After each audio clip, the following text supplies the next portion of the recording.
கத்தியோடு நடிகை சோனா அவர்களுடைய வீட்டுக்குள்ள நுழைஞ்சு அவங்களையே கத்திய காட்டி மிரட்டின 2 நபர்களால பெரும் பரபரப்பு ஏற்பட்டிருக்கு.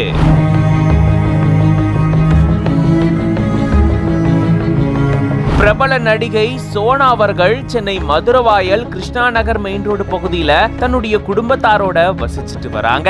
இந்த நிலையில தான் இவங்களுடைய வீட்டுல இருந்த நாய் குறைக்க ஆரம்பிச்சிருக்கா. பின்பக்கமா இவங்க போய் பார்க்கும் போதுதான் 2 மர்ம நபர்கள் சுவரேறி உள்ள குதிச்சு கத்தியோட வந்துட்டு இருக்கிறத பார்த்து நடிகை சோனா அவர்கள் அதிர்ந்து போயிருந்திருக்காங்களாம். சோனா அவர்களை பார்த்த உடனே அந்த மர்ம நபர்கள் 2 பேரும் கத்திய காட்டி அவங்கள மிரட்டிட்டு அங்கிருந்து தப்பிச்சு போனதா கூறப்படுது.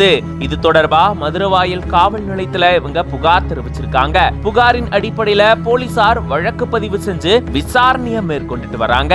நடிகை சோனா அவர்களுடைய வீட்டுக்குள்ள 2 மர்ம நபர்கள் கத்தியோட புகுந்து அவங்கள மிரட்டினதா சொல்லப்படக்கூடிய சம்பவம் பெரும் பரபரப்பையும் அதிர்ச்சியும் ஏற்படுத்தியிருக்கு. இது பத்தின உங்களோட கருத்துக்களை கமெண்ட்ஸ்ல சொல்லுங்க. மேலும் பல செய்திகளுக்கு பிஹைண்ட் நியூஸ் பேஜை ஃபாலோ பண்ணிக்கோங்க.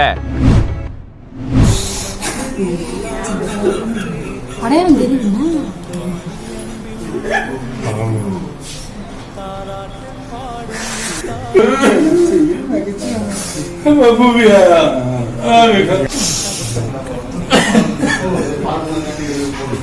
பதிமூன்று ஆண்டுகளாக ஏங்கி தவித்த மகனுக்கு திரும்ப கிடைத்த பொக்கிஷம்.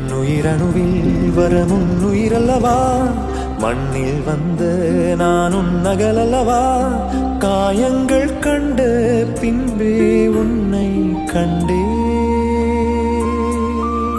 இத்தனை வருஷமா எங்கப்பா போன, எங்கெல்லாம் உன்னை தேடி அலைஞ்சோம் தெரியுமான்னு தந்தையை பார்த்தவுடன் கட்டி அணைத்து கண்ணீரில் உருகிய மகன்.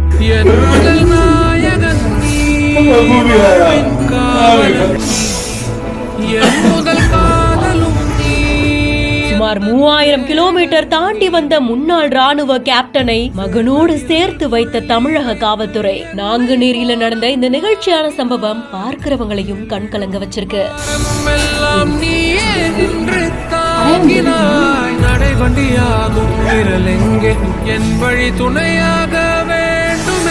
கடந்த செப்டம்பர் மாதம் 17ஆம் தேதி திருநெல்வேலியில இருக்கக்கூடிய விஜயநாராயணம் கடற்படை தளத்துக்கு பக்கத்துல சாலையில சுற்றி திரிந்த முதியவரை போலீசார் அழைத்து விசாரணை மேற்கொண்டிருந்திருக்காங்க. மனநலம் பாதிக்கப்பட்டவர் மாதிரி தெரிஞ்சதுனால உடனடியா அவரை பாதுகாப்பா நாங்குநேரியில இருக்கக்கூடிய காப்பகத்துல தங்க வைத்ததா சொல்லப்படுது. விசாரிக்கும் போது பஞ்சாப் மாநிலம் பதன்கோட் பகுதியை சேர்ந்த 73 வயதான கந்தர்வ சிங் தான் அவங்கன்றது தெரிய வந்திருக்கு.